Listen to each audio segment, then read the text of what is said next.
Welcome to another free game review here on Fair's Fair. To unlock the intro joke, please join our premium subscription for only $39.95 a month.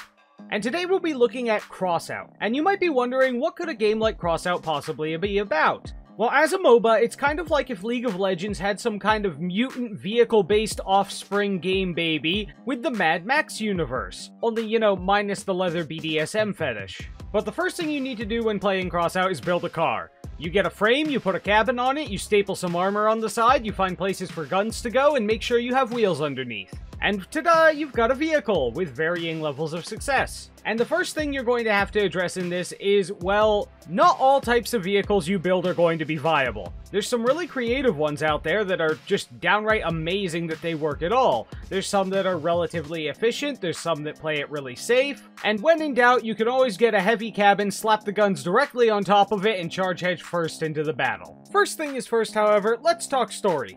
There isn't much of a story, as they need to keep having events around it, so there is no start to end. However, the events make it feel like the story is actually alive and happening, so I guess that's kind of immersive, which, I guess, bonus points for a free-to-play.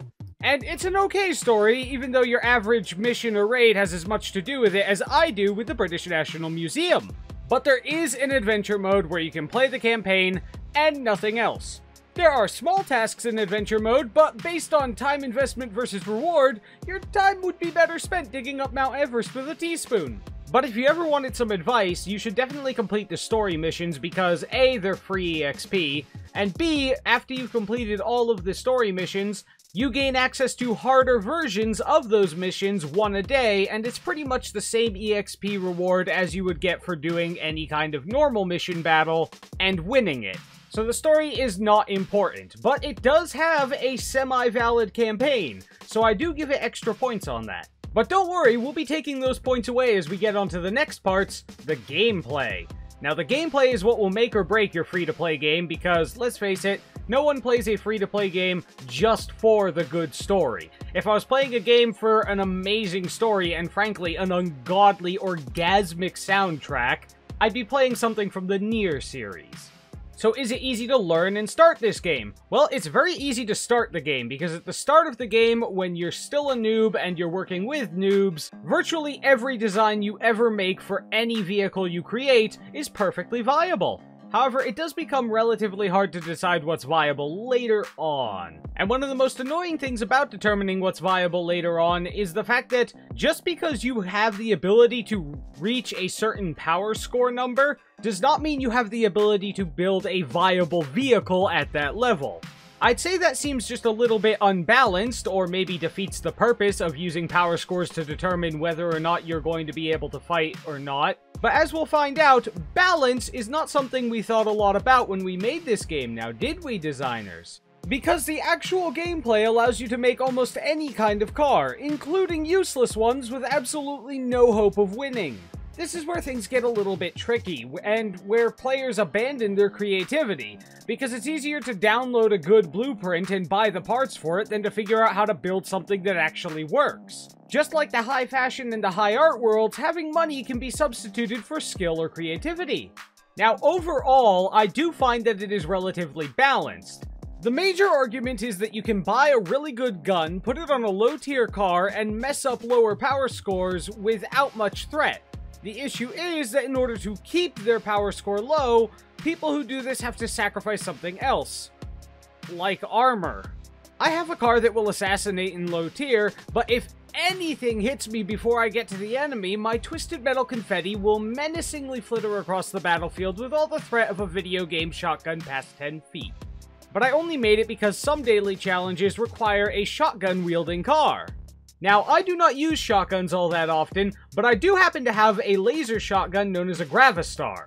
The only problem with the Gravistar is that technically it's not a shotgun. So instead of doing the reasonable thing and building a very low power score shotgun or vehicle, I decided to put a very low tier shotgun on top of my car and then the Gravistar in front of it.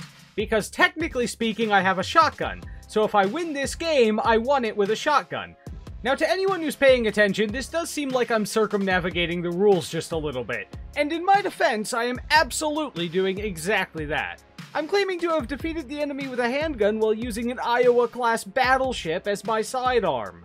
There's certainly a lot of ways around the rules on some of their things. Running around the battlefield in terror while looking for an enemy to shove my shotgun down the throat of is just one of them. Which doesn't seem like a remarkably good battle plan, but on the other hand, it is fun.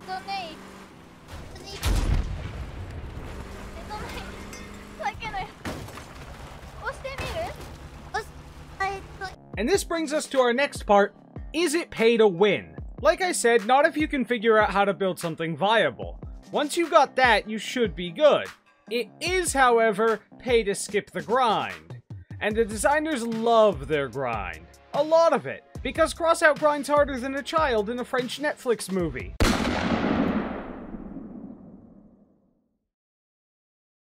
Sorry, that fair reminded us of something we wanted to forget.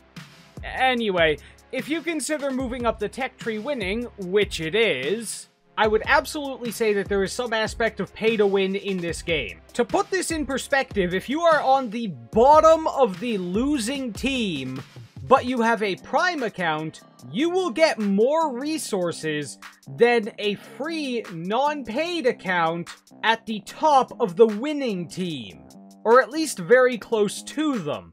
And that should never be. With how much less resources that you actually get because you're not a paid account, you're not a Prime subscription, it makes getting any piece of equipment of purple tier or higher mind-bogglingly slow. But one of the worst parts is that even if you are paying to win and skipping way ahead above the grind and beyond anything, in any individual game, that doesn't actually guarantee you a victory. Because again, it is the viability of your build and occasionally your team composition that decides whether or not you're going to win. Which brings us back to balance. Namely the fact that some maps just straight up screw you over. There is a map that has a massive roof that covers about 80% of where everyone's going to be fighting. If you are using the artillery cannon, then fuck you. Your shots can hit the ceiling above you, or they will land on the ceiling above all of the enemies. There are some maps where it is just not viable to play artillery or anything that launches up in the air, and it sucks to be you if that's what you chose to create your vehicle as. Meanwhile, there are other maps where there is absolutely no cover overhead whatsoever, so if anyone brought any upward-facing artillery-seeking missiles or other things, then you better renew your subscription to Heaven because you have no place to hide from them anymore. Needless to say, they might need to work on balancing those just a little bit. And then, of course, there's the market.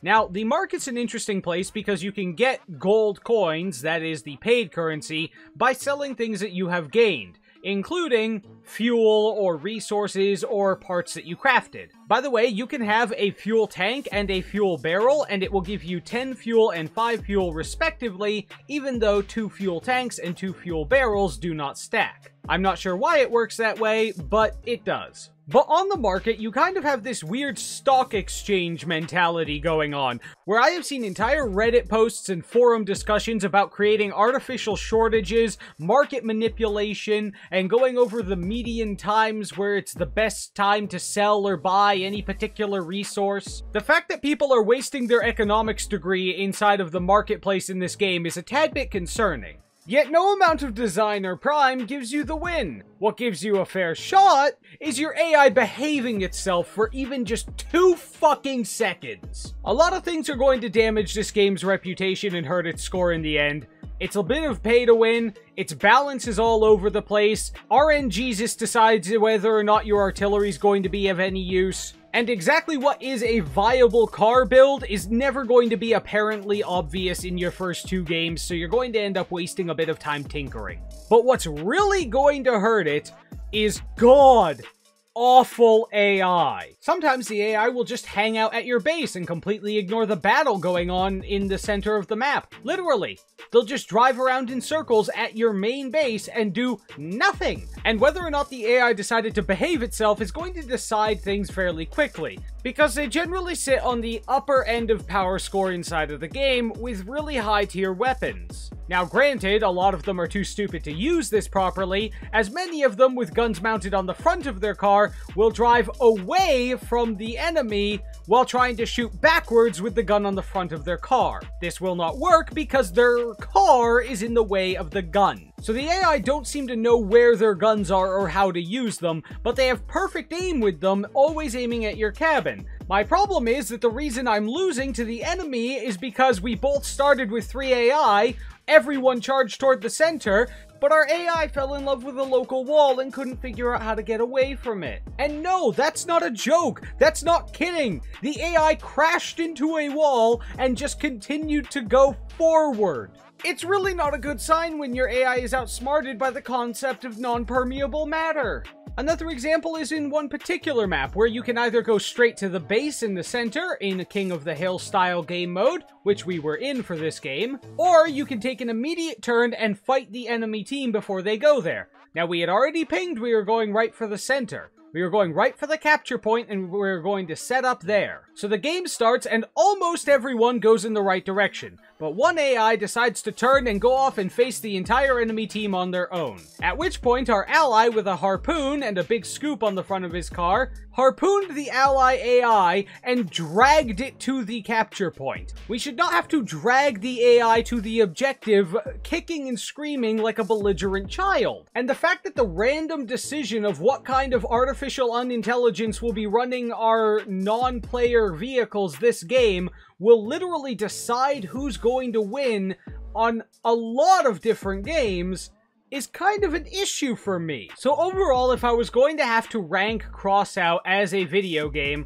I'd have to give it like a 60%. That's right, I'm giving this game the D. But given that I once watched an AI with melee weapons on the front of its car turn to avoid colliding with an enemy, I kind of feel like the game gave my team the D first, so, you know, fair's fair. I will give it that it is one of the greatest create-your-own-vehicle fighting games out there, but then again, there aren't a whole lot of them other than Robocraft, and Robocraft decided to make the ingenious marketing decision to shoot everyone who ever bought anything in their game in the foot, and for some reason, everyone who had put large amounts of money into the game got upset about this, and it promptly died. But I've put over 290 hours into Crossout, so I think it's fair to say that I really do enjoy the game, even if it is, well, grindy as fuck. It's way worse balanced than League of Legends, and it has a lot more pay to win than League of Legends, so it makes me wonder why I keep coming back to it. And I'll be honest, it's the open creativity. But unfortunately, if you're not in it for the long haul and you don't want to spend money on it, you're probably not going to enjoy it all that much. Which is so weird because normally free things are super trustworthy. After all, accepting an offer for a free thing out of the back of a van is how they got the artist for this channel. So yeah, fun game, fun design elements, more grind than, an episode of Forged in Fire? Incredibly iffy at balancing, and some artificials that are anything except intelligent. Final grade, D-. But I'm interested in what you guys think. Does it sound like a fun game? Have you tried the game? Do you disagree with me? Let me know in the comments. Like, share, follow, comment, subscribe, and be entertainingly angry.